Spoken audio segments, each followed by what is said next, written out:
15 years ago, Maserati was all but dead and buried. But then Ferrari got involved. Since when, Maserati has steadily grown into a company that sells between 5,000 and 6,000 cars a year. But in 3 years' time, they reckon they will sell 50,000 cars a year. That is a tenfold increase of sales in 3 years. And that plan starts right here with this car, the all-new Quattroporte. How are they going to do it? One word: China. The Chinese market loves huge, big, luxurious four-door cars. And you can't get a bigger, more luxurious four-door car than the new Quattroporte. And although it looks remarkably like the car that they made 9 years ago, it's actually brand new from the wheel nuts up. New chassis, new engines, new gearbox, everything is new. As is the way of the world nowadays, both the new engines are turbocharged. There's a V6 and there's a V8. This one's the V8. You can't get the V6 for another 6 months. And on paper, it's a monster of an engine. It has 523 horsepower, 479 pounds-feet of torque, which rises to 523 pounds-feet of torque on overboost, which is available at any time between 2,000 and 4,000 RPM. And even though the Quattroporte weighs the very thick end of 2 tons, that kind of poke in any car gives thundering performance. 4.7 to 60 this thing is capable of doing. And get this, the top speed is 191 miles per hour. That makes it the fastest four-door production car in the world. But what's it like on the move, the new Quattroporte? It's a little bit of a mixed bag, actually. Performance-wise, it's just a monster. It really is outrageously fast. One of the things that does make the Quattroporte unique is this dual personality. You can press M and then press Sport. Use the paddles to downshift or upshift.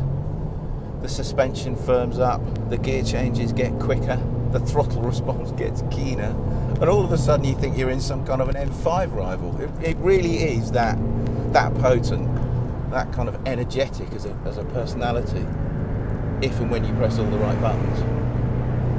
You've got to love it for that. I mean, this car handles properly.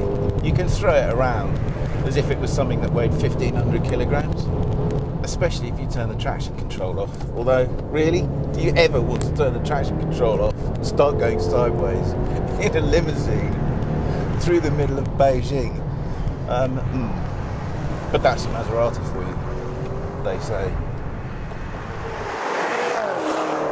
Because they know that this car is aimed so squarely at the Chinese market, they've made it a lot longer, not just to give a bigger boot, but also to give a lot more rear seat space. But it is a little bit plain and simple and not entirely expensive feeling back here. Let's see what it's like on the move. First thing you notice is that there is a lot of road noise for a limousine. There's also quite a lot of throb from the exhaust, which is great if you're an enthusiast, but maybe not so much if you're a diplomat that just wants to chill out in the back seats. Also, the ride isn't good. It's lively. It's noisy. So overall, it's a very good car, the Quattroporte. A very good platform from which to build towards that intended plan of selling 50,000 cars a year by 2013. But before we declare it the new class champion, I think we should compare it, well, with the current class champion. The current best in class, of course, is the Jaguar XJ. Not necessarily this particular version, which is the full house V8 supercharged long wheelbase one that costs 95 grand. But that still makes it £15,000 cheaper than the Maserati. And do you know what? I'm not sure the Maserati feels 15 grand better than this car. In fact, whisper this to Maserati, I'm not sure it feels like a better car, full stop. There are all sorts of reasons why, not just the price, The Jaguar feels every bit as quick as the Mazda. It feels every bit as agile on the road. I actually think I prefer its steering.